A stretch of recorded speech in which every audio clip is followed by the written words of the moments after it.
Bonjour, c'est Gilles du site boursicoté.com. Voici l'analyse technique du CAC 40 pour cette journée du mercredi 13 février 2013, avec aujourd'hui donc une nouvelle séance de hausse, puisqu'après une ouverture qui s'est faite sur un gap haussier, puisque nous avions clôturé sur le plus haut d'hier et que nous avons eu un léger gap haussier sur l'ouverture de cette séance à 3691,52, le CAC 40 a marqué un point bas à 3673,14 avant de remonter marquer un point haut à 3709,39 pour clôturer à 3698,53 points. Le CAC 40 gagne 11 points, donc presque 12 points sur la séance d'hier, 0,32% sur la clôture, donc c'est une séance qui vient se placer dans la continuité haussière.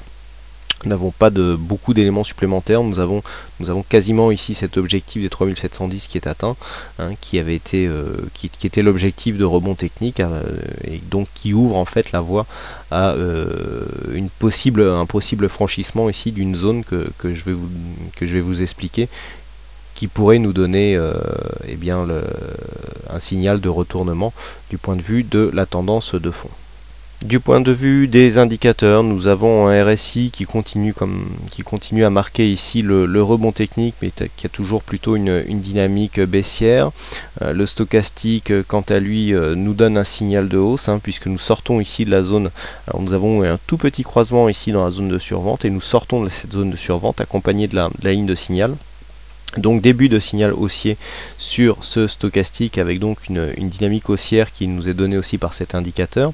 Le MACD, nous l'avions vu, s'était déjà retourné, donc on est sur une continuité de la dynamique de rebond technique, donc c'est très visible aussi sur cet indicateur. Donc la tendance plutôt haussière d'un point de vue court terme. Bon, de toute façon c'est clair qu'on a des points hauts et des points bas qui continuent à être de plus en plus hauts, donc rien que d'après la loi de Dow, nous sommes sur une continuité de ce mouvement.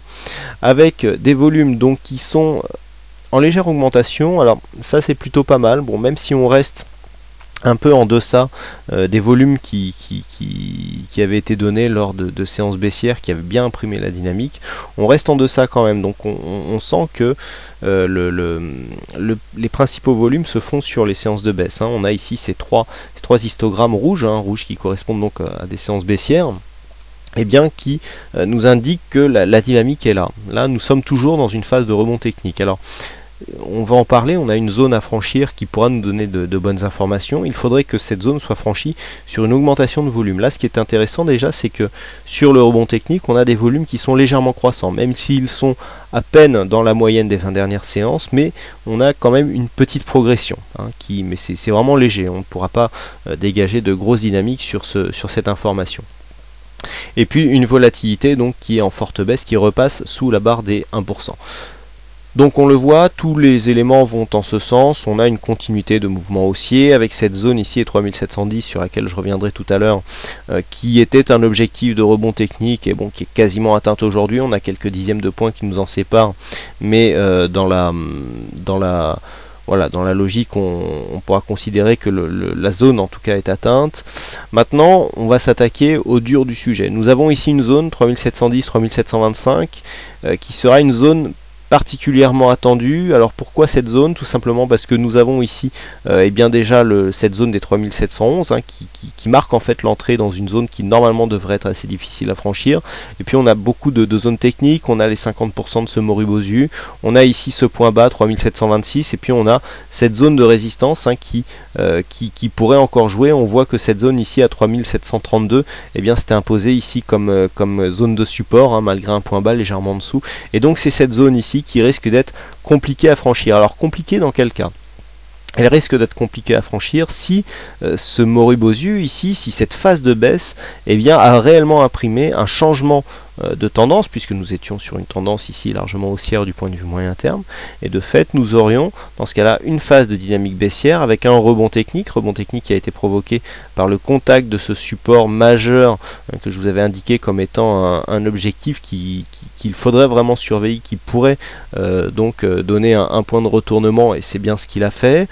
Donc ici pour l'instant on est toujours sur le rebond technique de cette phase baissière, et on arrive sur une zone, alors de deux choses l'une, soit on a du mal et on n'arrive pas à franchir cette zone ici 3710-30, et puis dans ce cas là, eh bien on aurait un possible retournement avec une continuité qui serait confirmée par une cassure donc des 3600 points, ou alors on arrive à s'affranchir de cette zone et dans ce cas là on pourra directement revenir sur les 3763 qui est la prochaine résistance significative, qui nous donnera donc l'objectif donc qui serait dans une extension en fait de ce rebond technique. Par contre, le fait de repasser, si on arrive à bien s'extirper ici de cette zone et de casser cette zone de résistance, eh bien on aurait clairement un début d'invalidation de cette dynamique, puisque sur une phase de retournement, le fait que l'on ait ici cette phase de baisse, alors on peut très bien mettre les Fibonacci, hein, ça pourra nous donner une indication supplémentaire. Voilà, là on est dans la zone 50-61-8, hein. Vous voyez, on a cette zone des 3720, donc on est toujours dans cette zone 3710-730. On voit que déjà si on franchit les 3720, on aura retracé plus de 61,8% de cette phase de baisse, et que eh bien on aura perdu la dynamique. Hein. Pour garder la dynamique, il ne faut pas que le retracement aille au-delà des 61,8%. Au-delà, eh bien, on a un mouvement qui n'est plus significatif, en tout cas plus en tant que précurseur d'une dynamique puissante. Là, on a déjà retracé plus de 38,2. Alors 38,2, c'est déjà une bonne zone, puisque les dynamiques qui se retournent sous les 38,2 en général nous donnent des mouvements assez violents. Mais là, on revient et on a marqué cette zone de point haut, on clôture légèrement au-dessus. On est dans cette zone des 50-61,8. Donc là, c'est une zone de retournement possible. Si on se retourne ici, on pourra donc continuer sur un mouvement de fond qui restera baissier, qui sera confirmé par une cassure des 3600 points, mais qui sera tout de même moins dynamique que si nous nous étions retournés ici. Par contre, si on vient à casser ici cette zone, à casser donc cette zone de support mineur, de ne pas valider cette zone de support comme une résistance, eh bien, on aura clairement une invalidation de ce début de dynamique avec un retour qui se fera logiquement sur les 3763 points. Donc voilà, pas grand chose de plus à dire sur cette configuration, et donc pour demain, eh bien, nous serons en continuité de mouvement court terme à la hausse tant que ce point bas ici n'est pas cassé, hein. On a toujours des points hauts et des points bas plus hauts que les précédents, donc la tendance court terme est haussière. Eh bien, pour ne pas avoir de rupture de cette dynamique, il ne faudra pas casser à la baisse les 3673 points. Voilà donc ce que l'on peut dire sur cette analyse technique. Et puis je voudrais revenir, eh bien, tout à l'heure je vous ai dit que je reviendrai sur la zone ici les 3710. Donc pour les abonnés qui suivent les signaux, il y avait un signal TurboCAC en cours, signal TurboCAC qui avait un prix d'entrée à 3706. Donc hier il y avait un signal de sortie pour l'ouverture du jour. Et donc je vous ai posté un petit mail, hein, je pense que tout le monde l'a reçu, vous disant que vu la dynamique, il y avait des chances que l'on aille chercher ici 3710. Bon, on a fait un plus haut à 3709,39, donc à 61 centièmes de point près, on peut considérer que l'objectif est atteint. Et donc je vous avais aussi dit qu'il était fort probable, non, il était probable que l'on vienne rechercher ici la zone qui correspondait au point d'entrée, qui nous permettait de sortir de ce signal sur un bilan neutre. Hein. Et donc c'est ce qui s'est passé. C'est personnellement comme ça que j'ai soldé la position. Et donc ça permet, bon, officiellement effectivement le signal est perdant, on perd 15 points donc sur ce signal, ce qui reste correct au vu des performances précédemment enregistrées. Mais il y avait moyen ici d'aller sur la dynamique, hein, d'aller chercher un petit potentiel. Et donc j'espère que vous avez été nombreux à suivre cette recommandation, même si avec la petite baisse qu'on a eue en début de séance, il fallait avoir les nerfs solides pour croire ici dans une phase de rebond.